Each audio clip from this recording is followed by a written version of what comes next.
اعوذ باللہ من الشیطان الرجیم الحمد للہ رب العالمین والصلاة والسلام علی اشرف المرسلین سیدنا و نبینا محمد وعلی آلہ واصحابہ وازواجہ وذریاتہ واہل بیتہ اجمعین ومن تبعہ بإحسان الی یوم الدین اللہم اجعلنا منہم یا رب العالمین آمین یا رب العالمین۔ اعوذ باللہ من الشیطان الرجیم رب اشرح لی صدری ویسر لی امری واحلل عقدۃ من لسانی یفقہوا قولی آمین یا رب۔ السلام علیکم ورحمۃ اللہ وبرکاتہ۔ سورۃ النحل 14ویں پارے کی یہ سورت، ہم لوگ آیت نمبر 40 تک آئے تھے پچھلی نشست میں۔ آج انشاءاللہ آگے بڑھیں گے۔ آیت نمبر 38 میں اللہ تعالیٰ فرماتے ہیں کہ یہ لوگ قسمیں کھاتے ہیں اللہ کی بڑے شد و مت کے ساتھ۔ کون لوگ؟ جو انکار کرنے والے لوگ تھے اس وقت آپ صلی اللہ علیہ وسلم کے سامنے، وہ لوگ، اور شاید آج بھی ہوں ایسے لوگ، اور قسم کھا کے یہ بات کہتے تھے کہ اللہ تعالیٰ ہرگز زندہ نہیں کریں گے انہیں جو مر گئے۔ جواب میں اللہ تعالیٰ فرماتے ہیں، اور اس سے زیادہ شد و مت کے ساتھ کیا بات کہی جا سکتی ہے، کہ کیوں نہیں، یہ وعدہ ہے اللہ کا، یہ وعدہ سچا ہے، لیکن لوگوں کی اکثریت اس بات سے لا علم ہے، اس بات کو تسلیم کرنے کو تیار نہیں، اس کے مطابق عمل کرنے کو تیار نہیں۔ یہ آیت نمبر 38 تھی۔ آیت نمبر 39 میں اللہ تعالیٰ فرما رہے ہیں کہ کیوں اٹھائیں گے، اس کی وجہ اللہ تعالیٰ بتا رہے ہیں، تاکہ اللہ تعالیٰ ظاہر کر دیں ان لوگوں پر جن میں وہ اختلاف کر رہے تھے کہ حق کیا تھا، سچائی کیا تھی، اور یہ انکار کرنے والے اس بات کو جان لیں کہ بے شک وہ لوگ جھوٹے تھے، وہ جو باتیں کر رہے تھے وہ جھوٹ تھا۔ اور اگلی آیت 40 میں اللہ تعالیٰ فرماتے ہیں کہ ہمارا معاملہ تو یہ ہے، جب ہم کسی چیز کا ارادہ کرتے ہیں تو ہم کہتے ہیں ہو جائے، اور وہ ہو جاتی ہے۔ تو اسی طرح جب اللہ تعالیٰ کہیں گے مردوں کو کہ زندہ ہو جاؤ، تو سب زندہ ہو جائیں گے، ہم سب، میں بھی، آپ بھی، اور تمام لوگ، اور یہ ہو کے رہنا ہے۔ اس لیے کہ پورے شد و مت کے ساتھ اللہ نے جگہ جگہ پر یہ بات قرآن میں بیان کی ہے۔ کچھ تو ہم لوگ پڑھ چکے ہیں، کچھ آگے پڑھیں گے۔ آیت نمبر 41، اور یہاں پر ذکر ہے ان لوگوں کا جن لوگوں نے مکے میں، ایمان والوں نے مکے کے مشرکین کے ظلم و ستم کے نتیجے میں ہجرت کی۔ یہ پہلی ہجرت یہ حبشہ کی طرف ہوئی ہے، اور کہا جاتا ہے کہ تقریباً 80 سے اوپر لوگ تھے جنہوں نے ہجرت کی، بچوں کے علاوہ۔ یہ ان کے بارے میں یہ آیت نازل ہو رہی ہے، اور یہ آیت رہتی دنیا تک کے لیے ہے، جہاں جہاں بھی ایسے حالات ہوں کہ مسلمانوں پر، ایمان والوں کے لیے اللہ کے راستے پر چلنا مشکل ہو، اور وہ اس جگہ کو چھوڑ کر کہیں اور چلے جائیں، تو یہ ہجرت اللہ کے لیے ہوگی۔ آیت نمبر 41، اعوذ باللہ من الشیطان الرجیم والذین ہاجروا فی اللہ من بعد ما ظلموا لنبوئنہم فی الدنیا حسنہ ولأجر الآخرۃ اکبر لو کانوا یعلمون۔ اور جن لوگوں نے ہجرت کی اللہ کے لیے، اس کے بعد کہ ان پر ظلم کیا گیا، وہ ظلم و ستم ان پر ڈھائے گئے، تو اللہ تعالیٰ فرما رہے ہیں کہ ہم انہیں لازماً ٹھکانہ عطا کریں گے دنیا میں اچھا، اور آخرت کا اجر تو سب سے بڑا ہے، اگر یہ لوگ جان لیں اس بات کو۔ یہ ہم سب کے لیے، جیسا میں نے کہا، ہم سب کے لیے ہے یہ بات۔ جب اللہ کے راستے میں اللہ کے لیے ہجرت کی جائے تو اللہ تعالیٰ کا یہ وعدہ ہے کہ اللہ تعالیٰ دنیا میں اچھی زندگی عطا فرمائیں گے اور آخرت کا اجر تو سب سے بڑا ہے۔ یہ یہاں پر ذہن میں بات آتی ہے کہ جب پاکستان بنا، لوگوں نے نیک نیتی کے ساتھ ہجرت کی، پاکستان آئے اور ہندوستان میں کافروں سے الگ ہوئے، ہاں، اور اللہ تعالیٰ نے ان سب کو پاکستان میں بہترین ٹھکانہ عطا فرمایا، اس میں تو کوئی شبہ نہیں۔ بعد میں جو کچھ ہم لوگوں نے کیا وہ تو بعد کی بات ہے، لیکن اللہ نے اپنا وعدہ پورا کیا۔ ہم لوگ پھر بھول گئے کہ ہم لوگوں نے ہجرت کس لیے کی تھی، کیا مقصد تھا ہجرت کرنے کا۔ پاکستان کا مقصد تھا لا الہ الا اللہ، کہ کوئی الہ نہیں سوائے اللہ کے، اس کو ایک ایسا ملک بنائیں گے جو اللہ کی اطاعت و فرمانبرداری کرنے والے لوگ وہاں ہوں گے، لیکن ہم بھول گئے۔ اس کے بعد تو جو کچھ اس کے بعد ہو رہا ہے وہ تو ہم دیکھ رہے ہیں، لیکن اللہ تعالیٰ نے اپنا وعدہ پورا کر دیا، انہیں دنیا میں بہترین ٹھکانہ عطا فرمایا۔ اگلی آیت 42، الذین صبروا علی ربہم یتوکلون۔ اللہ تعالیٰ فرما رہے ہیں یہ وہ لوگ ہیں جنہوں نے صبر کیا اور اپنے رب پر ہی توکل کرنے والے رہے، ہاں، توکل کرنے والے ہوئے۔ یہ صبر سے مراد یہاں پر کیا ہے؟ اللہ کے راستے پر اپنے آپ کو جمائے رکھا، اللہ کے دین پر، اللہ کے بتائے ہوئے طریقے پر اپنے آپ کو قائم رکھا، اور ظلم و ستم برداشت کیا، اور پھر اس کے بعد ہجرت کی۔ اور ایمان والا تو اللہ ہی پر توکل کرتا ہے، اپنے رب پہ ہی توکل کرتا ہے۔ یہ آیت نمبر 42 تھی۔ اگلی آیت، آیت نمبر 43 اور 44 میں اللہ تعالیٰ اس وقت جو اعتراض تھا سب سے بڑا آپ سے رسول کے خلاف کیا جاتا، وہ یہ تھا کہ یہ تو ہمارے طرح کے انسان ہیں، اور یہ رسول کیسے ہو سکتے ہیں اللہ کے؟ اگر رسول ہوتے تو ان کے پاس فرشتے ہوتے، آگے پیچھے ان کے چلتے ہوتے، وغیرہ وغیرہ۔ اس کا جواب دیا جا رہا ہے ان دو آیات میں، آیت نمبر 43 اور 44 میں۔ اعوذ باللہ من الشیطان الرجیم، وما ارسلنا من قبلک الا رجالا نوحی الیہم فاسألوا اہل الذکر ان کنتم لا تعلمون۔ اور ہم نے نہیں بھیجا رسولوں کو آپ سے پہلے اے نبی صلی اللہ علیہ وسلم، مگر وہ مردوں میں سے تھی، مردوں میں ہی سے تھے، یعنی ہمیشہ اللہ نے نبی اور رسول مردوں میں بنایا ہے۔ اور پھر اللہ تعالیٰ فرماتے ہیں کہ ہم نے ان لوگوں کی طرف وحی کی۔ تو اگر یہ بات نہیں معلوم تو ان سے پوچھو جو اہل ذکر ہیں، اس سے مراد وہ لوگ جو اہل کتاب ہیں، جن کے پاس کتاب پہلے سے موجود ہے۔ اگر تمہیں یہ بات نہیں معلوم تو ان سے دریافت کرو۔ اگلی آیت، بالبینات والزبر، ان کو اللہ نے بھیجا دلائل کے ساتھ، معجزات کے ساتھ اور کتابوں کے ساتھ۔ وانزلنا الیک الذکر، اور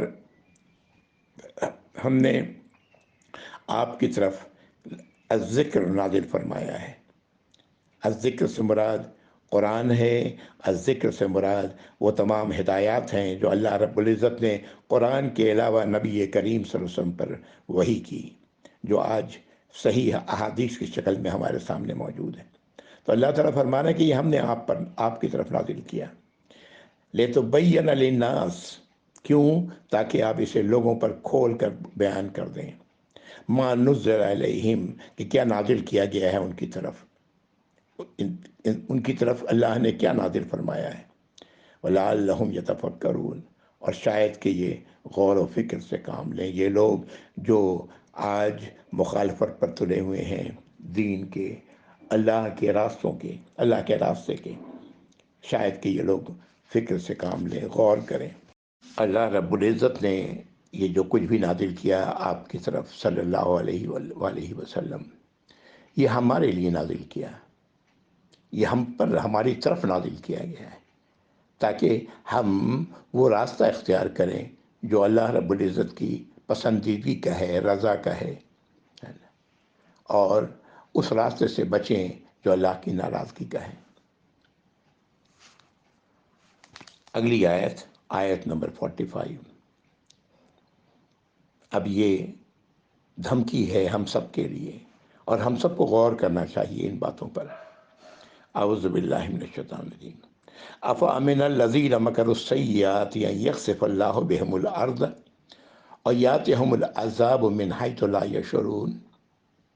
اللہ تعالیٰ فرما رہے ہیں کیا یہ امن میں ہیں وہ لوگ جو بری چالیں چل رہے ہیں؟ کس کے خلاف؟ دین کے خلاف۔ بری سوچ رکھتے ہیں، برا ارادہ ہے ان کا اللہ کے دین کے بارے میں۔ کیا یہ لوگ اس بات پر امن میں ہیں کہ اللہ تعالیٰ زمین کو دھسا دیں ان کے ساتھ، یا عذاب آ جائے ان پر؟ وہاں سے جہاں ان کا شان و گمان بھی نہ ہو، وہاں سے عذاب آ جائے ان پر، اللہ کی سزا آ جائے، اللہ کی پکڑ آ جائے۔ کیا اس بات سے نشچنت ہیں یہ لوگ؟ یہ آیت نمبر 45، آیت نمبر 46۔ اور یاخذہم فی تقلبہم فما ہم بمعجزین، یا انہیں پکڑ لیں اس حالت میں جب یہ چل پھر رہے ہوں اور اللہ کی اس پکڑ کو وہ روک نہ سکیں۔ ہاں، اور یاخذہم علی تخوف، یا ان کو خوف کی حالت میں ان کو پکڑ لیں۔ یہ آیت نمبر 47 ہے، ان کو خوف کی حالت میں پکڑ لیں، کسی خوف میں مبتلا ہوں، اس وقت وہ پکڑے جائیں اللہ کے عذاب کے۔ فَإِنَّ رَبَّكُمْ لَرَؤُوفٌ رَحِيمٌ، تو بے شک تم سب کا رب بہت ہی زیادہ شفیق ہے اور رحم فرمانے والے ہیں۔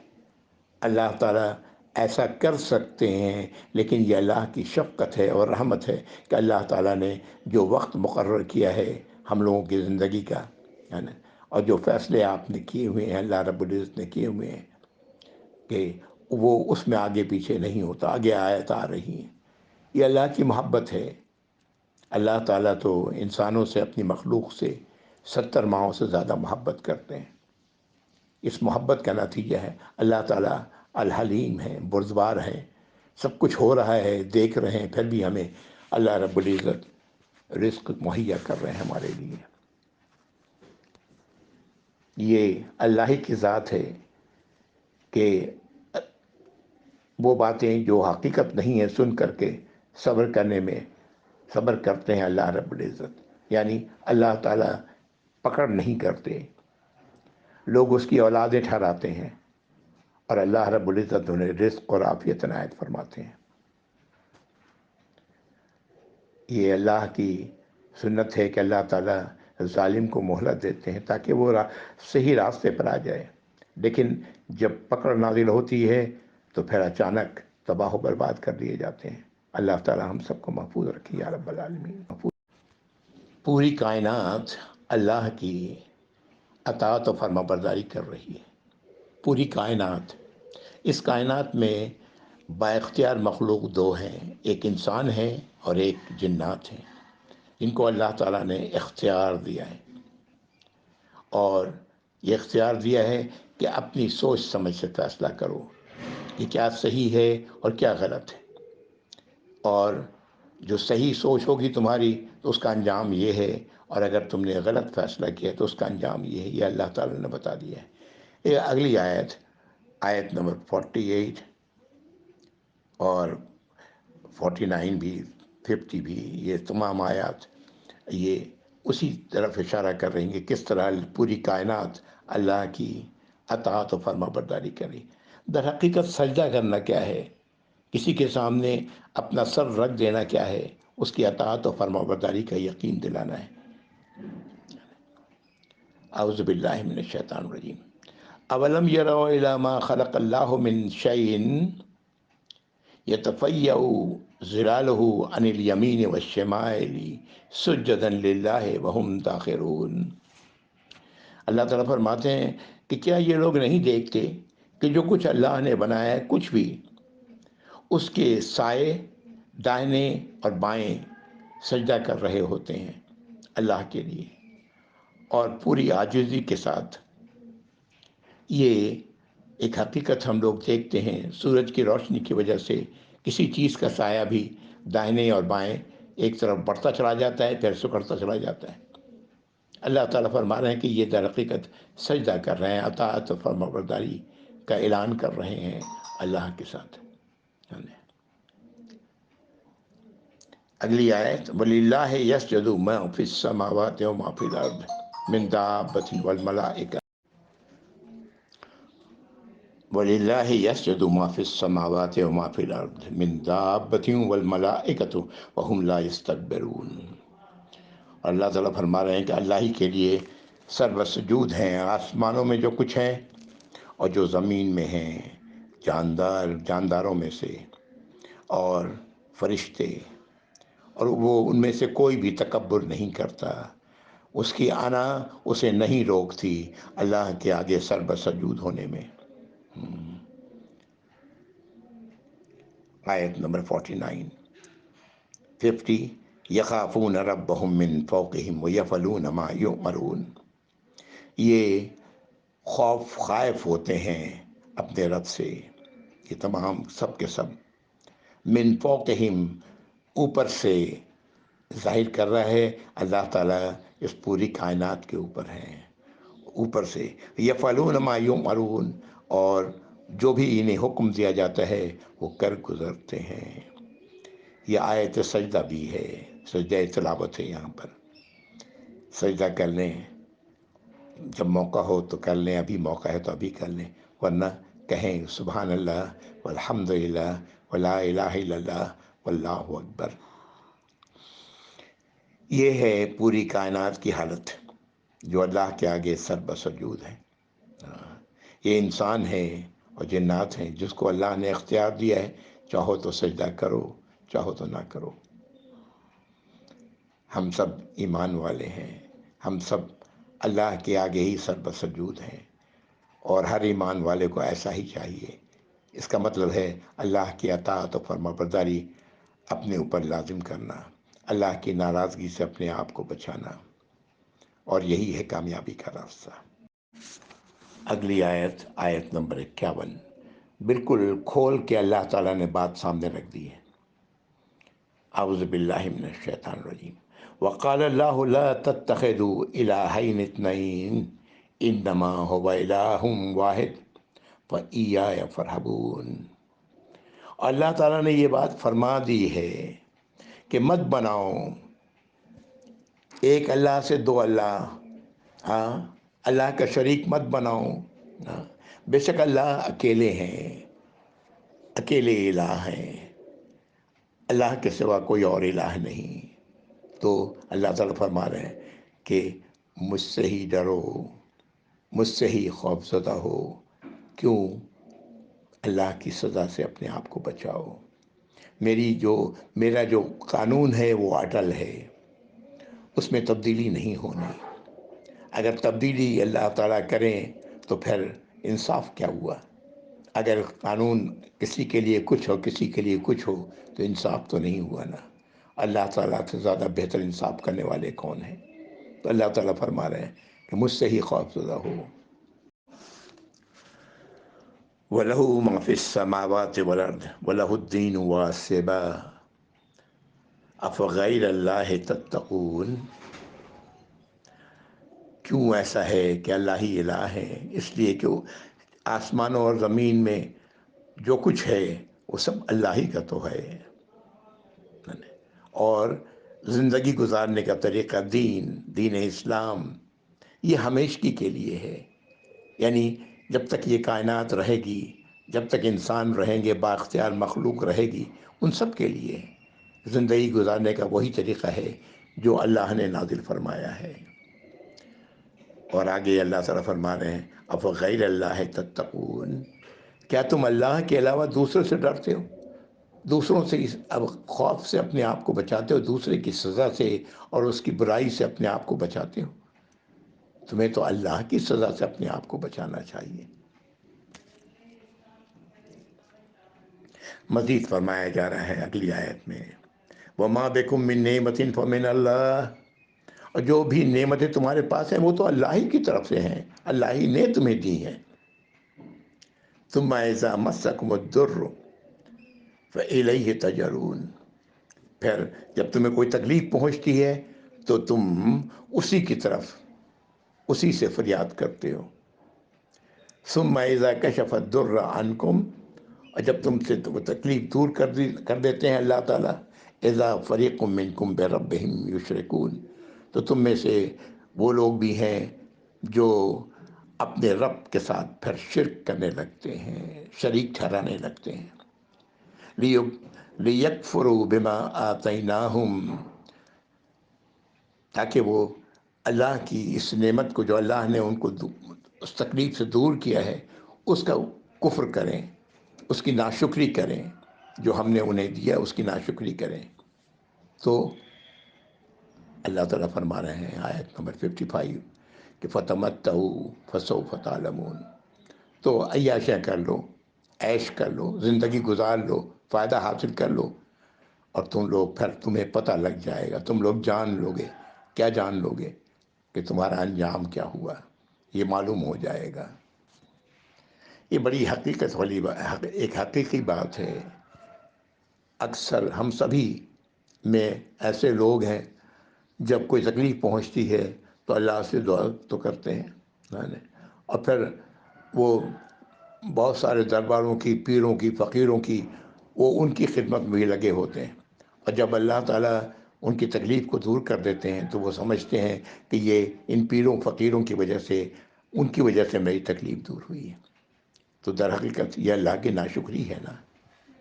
یہی حال اس وقت مشرکین کا تھا کہ وہ جب سفر کرتے، سمندری سفر کرتے، اور جب اس کے بعد سمندر میں گھر جاتے طوفان میں، تو اس وقت اپنے تمام دیوتاؤں کو، بتوں کو، پیروں کو، فقیروں کو، ولیوں کو، سب کو بھول جاتے، اور پھر اللہ ہی سے دوڑ لگاتے، اللہ ہی سے مخلص ہو کر دعا کرتے، اور جب اس کے بعد ان کی جان بچ جاتی، آ جاتے، خشکی پر آ جاتے، ہاں، تو پھر وہ اللہ کا شریک ٹھہرانے لگتے۔ یہ ہے جس کی طرف اللہ تعالیٰ فرما رہے ہیں کہ اللہ کا تو فیصلہ ہے کہ مت بناؤ دو الہ، ایک سے زائد الہ، اللہ ہی اکیلے الہ ہے، بے شک اللہ ہی ہیں، وہ اکیلے الہ ہیں۔ اسی سے ڈرو، اسی سے خوف زدہ رہو، اسی کی سزا سے اپنے آپ کو بچاؤ۔ اللہ کے علاوہ جن لوگوں کے وہ انہوں نے معبود بنایا ہوا تھا، جن لوگوں کو الہ بنایا ہوا تھا، ان کے لیے یہ صدقہ و خیرات نکالتے ہیں۔ اس آیت میں، آیت نمبر 56 میں اسی کا ذکر ہے۔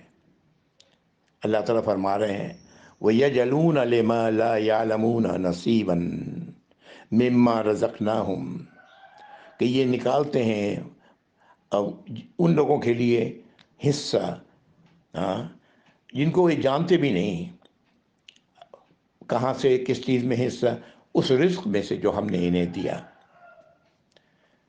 تَاللَّهِ لَتُسْأَلُنَّ عَمَّا كُنتُمْ تَفْتَرُونَ، قسم ہے اللہ کی، اللہ تعالیٰ قسم کھا کے بات کر رہے ہیں اپنی، قسم ہے اللہ کی، لازماً یہ تم لوگ پوچھے جاؤ گے، تم لوگوں سے سوال کیا جائے گا اس چیز کا جو تم افطرا کر رہے ہو، گڑ رکھا ہے تم نے اپنی طرف سے، بنا لیا ہے اپنی طرف سے کہ یہ ولی اللہ ہیں ان سے دعا کرو، یہ پیر ہیں ان سے دعا کرو، یہ بت بنائے ہوئے ہیں، جو کچھ بھی اس طرح کی چیزیں ہیں جس کو انہوں نے اللہ کا شریک بنایا ہوا ہے۔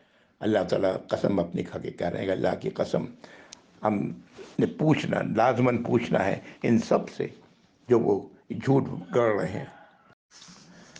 آگے کی آیات میں دو باتیں، ایک تو ان لوگوں نے فرشتوں کو اللہ کی بیٹیاں بنائی ہوئی تھی، اور کہتے تھے کہ یہ ہمارے سفارشی ہیں، بیٹی باپ سے سفارش کرے گی نعوذ باللہ اللہ سے، تو اللہ تعالیٰ کیسے قبول نہیں کریں گے؟ ہاں، جبکہ دوسری طرف ان کی حالت یہ تھی کہ جب ان کو بیٹی کی خوشخبری دی جاتی کہ تمہارے یہاں بیٹی ہوئی ہے تو ان کی کیا حالت ہوتی۔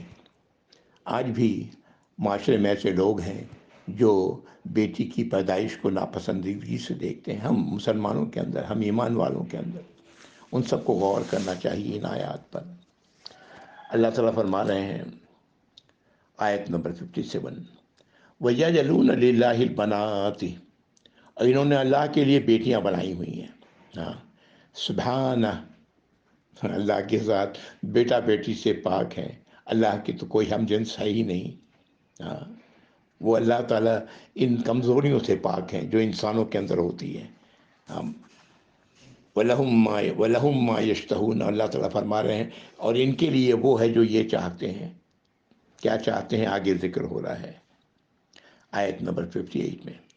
وَإِذَا بُشِّرَ أَحَدَهُمْ بِالْأُنثَىٰ، اور جب ان میں سے کسی کو بشارت دی جاتی ہے، خوشخبری دی جاتی ہے بیٹی کی، ظَلَّ وَجْهُهُ مُسْوَدًّا وَهُوَ كَظِيمٌ، اس کا چہرہ کالا ہو جاتا ہے اور وہ اپنے اندر ہی گھٹن محسوس کرتا ہے. ہاں، کس بات پر کہ مجھے بیٹی ہوئی ہے. یہ ایسے لوگ بھی ہیں معاشرے میں، ہمارے معاشرے میں. آپ بھی جانتے ہیں، میں بھی جانتا ہوں کہ اگر ایک سے زائد بیٹیاں ہوئیں تو کئی بار وہ مرد ان کو طلاق دے دیتا ہے عورتوں کو. نعوذ باللہ. بہرحال تو یہ کیفیت ہے، اس وقت کی کیفیت اللہ تعالیٰ بیان کر رہے ہیں. اس وقت کے لوگوں کی جو حالت تھی کہ ان کی حالت کہ وہ چہرہ سیاہ پڑ جاتا ہے اور وہ اندر ہی اندر گھٹنے لگتے. یتوارا من القوم من سوء ما بشر به، اپنے لوگوں سے وہ چھپتا پھرتا ہے اس خوشخبری کے نتیجے میں، اس برائی کے نتیجے میں جس کی خوشخبری اسے دی گئی ہے، یعنی بیٹی کی. اور اپنے اندر سوچ رہا ہوتا ہے کیا، ایمسکہ علی ہون ام یدسہ فی التراب، یہ جو ذلت اور رسوائی ہوئی ہے میری، کیا اس کے ساتھ ہم رہیں یا اسے مٹی میں دبا دیں. مٹی میں دبا دیں. زندہ لڑکیوں کو وہ لوگ دفن کر دیا کرتے تھے. اللہ تعالیٰ نعوذ باللہ کس حد تک ان لوگوں کو لڑکیوں سے یہ تھی کہ ان مارے ندامت کے، شرم کے منہ کالا پڑ جاتا ان کا، زبان بند ہو جاتی، غم سے کمر جھک جاتا، زہر کے گھونٹ پی کر خاموش ہو جاتے، لوگوں سے منہ چھپاتے پھرتے اور اسی سوچ میں رہتے کہ اب کیا کروں، کہ اسے زندہ چھوڑتا ہوں یا رسوائی کے ساتھ، یا اسے دفن کر دوں. اس لیے کہ لڑکی نہ وارث بنے گی، نہ کوئی چیز سمجھی جائے گی اس کی. لڑکے اس پر ترجیح دیے جاتے تھے. تو یہ ہے وہ کیفیت جس کا ذکر اللہ تعالیٰ کر رہے ہیں. ہم ذرا الا ساء ما یحکمون، اللہ تعالیٰ آخر میں فرما رہے ہیں آیت نمبر 59 میں ہی کہ کیا یہ نہیں ہے وہ برا فیصلہ جو وہ لوگ کرتے ہیں اس سلسلے میں. للذین لا یؤمنون بالآخرۃ مثل السوء، اللہ تعالیٰ فرما رہے ہیں کہ وہ لوگ جو آخرت پر یقین نہیں رکھتے ان کی مثال بہت ہی بری ہے. وَلِلَّهِ الْمَثَلُ الْأَعْلَىٰ، اور اللہ کی مثال تو بہت ہی بلند و بالا ہے. وَهُوَ الْعَزِيزُ الْحَكِيمُ، وہ اللہ تو مکمل اقتدار رکھنے والے، ہر شے پر غالب اور حکمت والے ہیں. یہ آیت نمبر 60 تھی. مجھے شاید آیت نمبر 60 پہ ہی رک جانا چاہیے، وقت ہو سکتا ہے کہ میں نے کچھ زیادہ لے لیا ہوں. وآخر دعوانا الحمد للہ رب العالمین، وصلی اللہم وسلم علی محمد وعلی آلہ واصحابہ وازواجہ وذریاتہ واہل بیتہ اجمعین ومن تبعہ بإحسان الی یوم الدین. اللہم اجعلنا منہم یا رب العالمین. اللہ تعالی ہمیں ان آیات سے جو ہم پڑھ رہے ہیں ہمیں سمجھ عطا فرمائیں. ہر وہ شخص کو جو لا الہ الا اللہ محمد الرسول اللہ کہنے والا ہے، اور ہم اس راستے کو چھوڑ دیں جو اللہ کی ناراضگی کا ہے، اللہ کی سزا کا ہے، اور اس راستے کو اختیار کریں جو اللہ کی اطاعت و فرمانبرداری کا ہے. اللہ ہی اکیلے الہ ہیں اور کوئی الہ نہیں. کسی سے نہیں ڈرنا چاہیے مگر صرف اللہ سے. کسی کا خوف نہ ہو مگر صرف اللہ کا، اللہ کی سزا کا. والسلام علیکم ورحمۃ اللہ وبرکاتہ. جزاکم اللہ خیر.